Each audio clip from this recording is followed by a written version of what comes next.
Hey there, welcome to CT Collectibles. I'm C. Hope you are doing well. We'll continue on with our series of taking a look at players I find interesting that are maybe a little bit more overlooked for one reason or another, and taking a deeper dive and seeing what, if anything, we should do with their particular cards. And today we'll be looking at Cleveland Guardians second baseman Andres Gimenez, who is having himself quite a season. And as we come down the stretch here, the Cleveland Guardians are starting to run away with the Central Division. And he's been a pretty sizable part of that team for the year here. And so right now we'll look at his cards towards the end. Right now maybe is not the time to buy his cards, as he's about as relevant as can be. But maybe an interesting target for the off season heading into next year. All right, we'll get started and see what we can see. Fangraphs provides a lot of this information, a little baseball savant and some market movers here, but we'll start off with the Fangraphs. 9 days into his year 24 season here. So for baseball purposes, the first week or so of July is kind of the cutoff. So this is his year 23 season. To this point, he's produced 7.1 wins above replacement. There's a little fractional in there, so it's between 7.1 and 7.2. As a prospect coming up in the Mets system, he was traded for Francisco Lindor, of course, and immediately it looked like, well, this trade is really going to favor the Mets, but over this year, Andres Gimenez has really held his own, and his price tag is quite a bit less than Francisco Lindor, so this trade is working out just fine for both teams, I would say. So not a lot of hit and game power, but his hit tool is pretty decent, a little bit above average. Excellent speed tool, and his fielding is above average as well. So this was a 50 future value prospect, and he's exceeding those expectations just a little bit here this season. He's hitting nearly 300 with 16 home runs and 142 weighted runs created, with 5.2 wins above replacement overall. So he's had himself a heck of a year here, and we'll see if the market's taken notice. His strikeout rate, we don't have a lot of data to go off of. A lot of this is minor league stuff. When he first came up with the Mets in 2020, played nearly a full season. Again, that was that shortened season of about 60 games. 3 home runs for the season, 263 average, so not a lot of power to speak of. The strikeout rate wasn't really that egregious, however. Right around that 20% area is not a bad number, and he's been able to sneak below that for a full season this year. So proving himself to be quite adept at the plate. And there's a few things that I see that could boast for some further improvement here. So again, weighted runs created 142, WAR 5.2. So this is an above average plate presence in an all-star level player here. BABIP, batting average on balls in play, 347 for the year. So with a speedy guy, he can maintain that. That may be just a little high. 297 average is not what he's done in the past here. So again, if there was some regression between this year and next, that wouldn't be terribly surprising overall. All right, looking at his Statcast numbers. What he is doing different this year is he's hitting the ball better. He's putting the ball in the air just a little bit, so he's reducing those ground balls and increasing the line drive rate, which is nice. So again, speedy guys can tend to beat out those ground balls, but line drives, a lot of people can beat those out. So hitting more line drives, the fly balls are in line with what he's done in the past here. Infield fly balls, He's reduced what he did kind of his first couple seasons here, where he's just popping up the ball too much. Those are free outs. You don't want those. And this is where his batting average has been helped a little bit here. That's still a high number. If you can get sub 10, if you can get to 6 or 7, that will be of benefit. And again, there's a reason why this is happening. We'll look at that in a little bit here. But again, he's pulling the ball.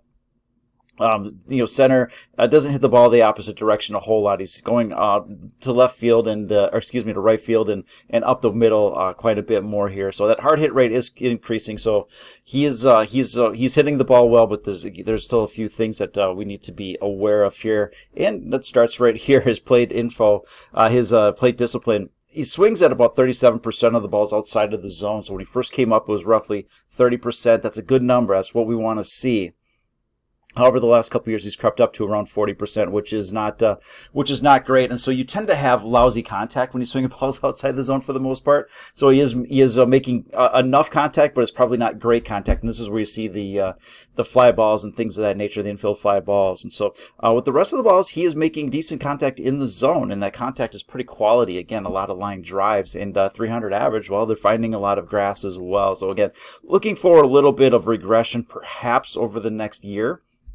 But the plate presence is there, and if he can start to really master the major league zone, then I think we've got something a little more special than maybe we think at the moment here. So we'll look at his heat map. And pitchers are not afraid just to kind of go at him because he's not a huge power threat, and you probably have a few guys on base. He can't put another one on base like the speedy Gimenez here, so not a lot of balls outside the zone. When they are there, he tends to chase, and so maybe pitchers want to throw him away just a little bit more. But for the most part, they're right down the middle, not wildly afraid of him, and he's making them pay. He's hitting 300 on the season, so he's getting favorable pitches to hit, and he's taking advantage of that. So we'll see if there's some sort of an adjustment to be made over time. So again, one to watch here. 23 years old, just turned 24. It's early, and so we'll see what kind of adjustments he's able to make and what kind of adjustments the league makes to him. So, but for now, whatever they're serving up to him, he's handling in pretty good fashion here. So over to Baseball Savant, and so this just summarizes what we've kind of talked about: a big pull hitter, a lot of stuff up the middle, not a lot of hits to the opposite field. Not the hardest swinger in the world. He's a kind of a, and I'm not going to say defense first, but he's more of an average first and a very good defender. So it would be rare to have the exit velocities and the hard hits among the league's best here. So, but if you look at his chase rate again, he's chasing too much here. Strikeout rate, there's a little bit of work to be done if he can quit chasing balls outside the zone. But he's a very fast runner and doesn't create a lot of outs above average, and so that creates a lot of value for him at the plate here. The past 50 plate appearances, that X-weighted on-base average is ticking up nicely. A longer term against the league average, he has cooled off just a bit. But overall, he's banked enough to call this a pretty terrific season for the Guardians' second baseman. All right, what are we doing with him a little bit longer term here? And it's too easy in the way too early to tell department. We'll look at his Hall of Fame path. And against second baseman, excluding Joe Morgan, or I think it's Ty Cobb. I took one guy's out. So we're looking for roughly 60 wins above replacement around age 35 or something like that. He's tracking very, very well. This season helped a ton. So he got started at the right time. He had the shortened season, and then he had a partial season last year. But this year he's really making up for it. So what he needs to do going forward is can he continue to be the player that he is this year? Can he be that 5-6 win player? Can he continue to hit around 300? It looks like that may be just a little bit in doubt. Consistently longer term, you'll have seasons at it, but until he can get the strikeouts under a little bit more control and quit swinging at balls outside the zone and turn some of those infield fly balls into hits, then repeating that 300 number, I think, over time may be a little bit more difficult. But for now, it's working for him, so it works until it doesn't, right? So we've got a nice tracking here, and again, if he can put up that 5 wins and maybe a couple of 6s, and then start to leak into those 3-4 wins down the road a little bit, then we may have someone who could force the issue just a little bit here. Now, the second base position, there's a couple openings. Robinson Cano, no longer a consideration. Jeff Kent falls off the ballot this year, and so we've got a few players that are going to stake their claim. Can he be one of them? He's young enough, and I think that's worth maybe speculating on. So he's a 2021 Top Series 1 player, so his cards are not hard to come by. So if you're looking for him, you want to look outside the box just a little bit more. He's not an update where he is an update actually. It's a different image, and they have a short print in there. Probably not as desirable as what his Series 1 flagship is going to be. So what we'll look at first is his short print variation, and these are cards that you can get pretty cheap here. So it took a pretty wicked hop from $6 up to about $20 recently. So maybe there's a Cleveland fan in there somewhere, and I think a lot of buying is in that $12 to $6 range. So if you're able to get this, call it $10 or lower, then I think getting that short print in a raw version may be of some interest. Again, we're speculating on a lot of these guys at this age, and he looks like he's maybe worthy of a little bit of speculation here. So if we look at his Bowman Prospects Auto, this is a raw. and it's sitting around $40, and you can see that the volume is picking up on these cards a bit more. So a lot of purchases, a lot of transactions coming in together. So this volatility is starting to wind down a little bit. And when you see that, all those buying, then we're starting to see more demand come in. Those could start to put those prices upwards. So $40 or below seems like a reasonable price for the time being. Now, again, heading into the playoffs, who knows how this works out. If he starts to do something, then we could start to see big pops, but maybe the offseason when it settles down, maybe this is a target, and if you're able to get him for $30-$40, who knows? Now, if he finishes up really strong, there'll be a lot of hype going into next season, and $30-$40 probably isn't going to be the price anymore. So, honestly.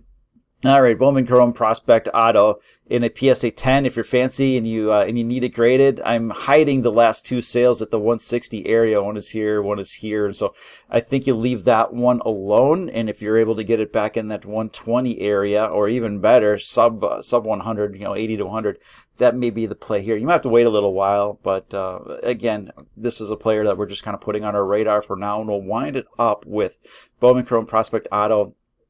This is the refractor in a raw, and so if you're $50 is kind of your line in the sand. Below it, yeah, you probably want to buy it. Above it, you want to be a little bit more careful. But again, it's not the most expensive card in the world.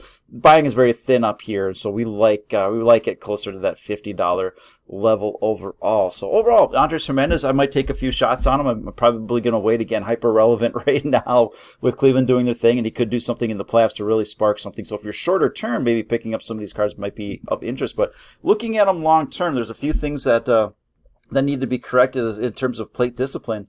But right now, he's showing a lot of interesting raw talent. He's showing the ability to hit. He's showing a great ability to field. And that Cleveland lineup with Jose Ramirez and Owen Miller and some of those other guys, he's batting a little bit lower in that lineup, so he's not overly protected. But should he continue to get balls thrown right down the middle and take advantage of them, then this is someone that could spark some even further interest going down the road a little bit. So that's what I got for you. I hope you enjoyed. Please like, subscribe if you enjoy this, and we'll talk to you later. Bye now.